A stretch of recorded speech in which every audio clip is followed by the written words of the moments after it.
अमर कौन नहीं होना चाहता। समुद्र मंथन में अमृत निकला। इसे प्राप्त करने के लिए देवताओं ने दानवों के साथ छल किया। देवता अमर हो गए। मतलब कि क्या समुद्र में ऐसा कुछ है कि उसमें से अमृत निकले? तो आज भी निकल सकता है। अभी अधिकतम 100 साल के जीवन में अनेक रोग, कष्ट, संताप और झंझट हैं। तो अमरता प्राप्त करने पर क्या होगा? 100 वर्ष बाद वैराग्य प्राप्त कर व्यक्ति हिमालय चला जाएगा। वहाँ क्या करेगा? बोर हो जाएगा तो फिर से संसार में आकर रहेगा।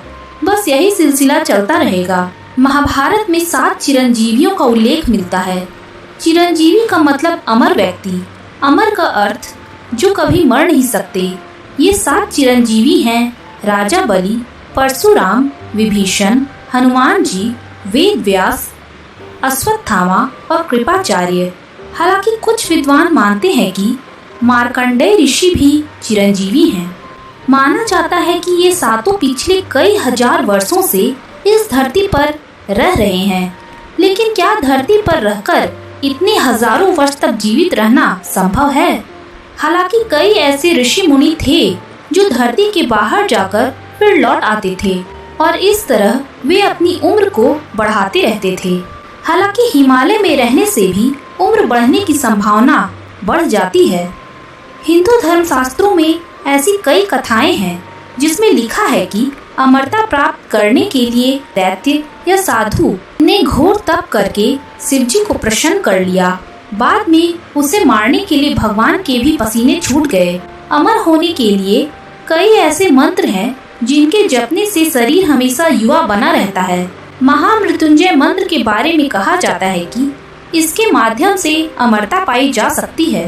वेद, उपनिषद, गीता, महाभारत, पुराण, योग और आयुर्वेद में अमरत्व प्राप्त करने के अनेक साधन बताए गए हैं। आयुर्वेद में कायाकल्प की विधि उसका ही एक हिस्सा है। लेकिन अब सवाल यह उठता है कि विज्ञान इस दिशा में क्या कर रहा है? विज्ञान भी इस दिशा में काम कर रहा है कि किस तरह व्यक्ति अमर हो जाए, अर्थात कभी नहीं मरे। सावित्री सत्यवान की कथा तो आपने सुनी ही होगी। सावित्री ने यमराज से अपने पति सत्यवान के प्राण वापस ले ली थी। सावित्री और यमराज के बीच लंबा संवाद हुआ। इसके बाद भी यह पता नहीं चलता है कि सावित्री ने ऐसा क्या कहा कि सत्यवान फिर से जीवित हो उठा। इस जीवित कर देने या हो जाने की प्रक्रिया के बारे में महाभारत भी मौन है। जरूर सावित्री के पास कोई प्रक्रिया रही होगी। जिस दिन यह प्रक्रिया वैज्ञानिक ढंग से ज्ञात हो जाएगी, हम अमरत्व प्राप्त कर लेंगे। आपने अमरबेल का नाम तो सुना ही होगा। विज्ञान चाहता है कि मनुष्य भी इसी तरह का बन जाए, काया पलट करता रहे और जिंदा बना रहे। वैज्ञानिकों का एक समूह चरणबद्ध ढंग से इंसान को अमर बनाने में लगा हुआ है। समुद्र में जेलीफिश नामक मछली पाई जाती है। यह तकनीकी दृष्टि से कभी नहीं मरती। हाँ, यदि आप इसकी हत्या कर दें या कोई अन्य जीव जेलीफिश का भक्षण कर ले, फिर तो उसे मरना ही है। इस कारण इसे इमॉर्टल जेलीफिश भी कहा जाता है। जेलीफिश बुढ़ापे से बाल्यकाल की ओर लौटने की क्षमता रखती है। अगर वैज्ञानिक जेलीफिश की अमरता के रहस्य को सुलझा ले तो मानव अमर हो सकता है। वैज्ञानिक अमरता के रहस्यों से पर्दा हटाने की दिशा में तेजी से आगे बढ़ रहे हैं। बढ़ती उम्र के प्रभाव को रोकने के लिए कई तरह की दवाइयों और सर्जरी का विकास किया जा रहा है।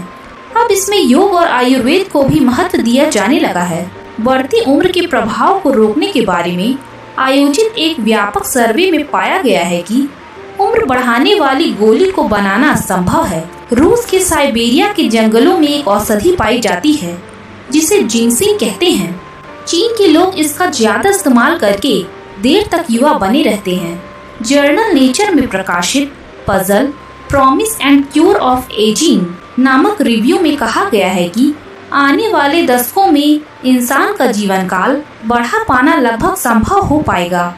अखबार डेली टेलीग्राफ के अनुसार एज रिसर्च पर बक इंस्टीट्यूट कैलिफोर्निया के डॉक्टर जूडिथ कैम्पिसी ने बताया कि सिंपल ऑर्गेनिज्म के बारे में मौजूदा नतीजों से इसमें कोई शक नहीं है कि जीवन काल को बढ़ाया या घटाया जा सकता है। पहले भी कई स्टडीज में पाया जा चुका है कि अगर बढ़ती उम्र के असर को उजागर करने वाले जेनेटिक प्रोसेस को बंद कर दिया जाए तो इंसान हमेशा जवान बना रह सकता है। जर्नल सेल के अंक में प्रकाशित एक रिसर्च रिपोर्ट में कहा गया है कि बढ़ती उम्र का प्रभाव जेनेटिक प्लान का हिस्सा हो सकता है, शारीरिक गतिविधियों का नतीजा नहीं। खोज और रिसर्च अभी भी जारी है।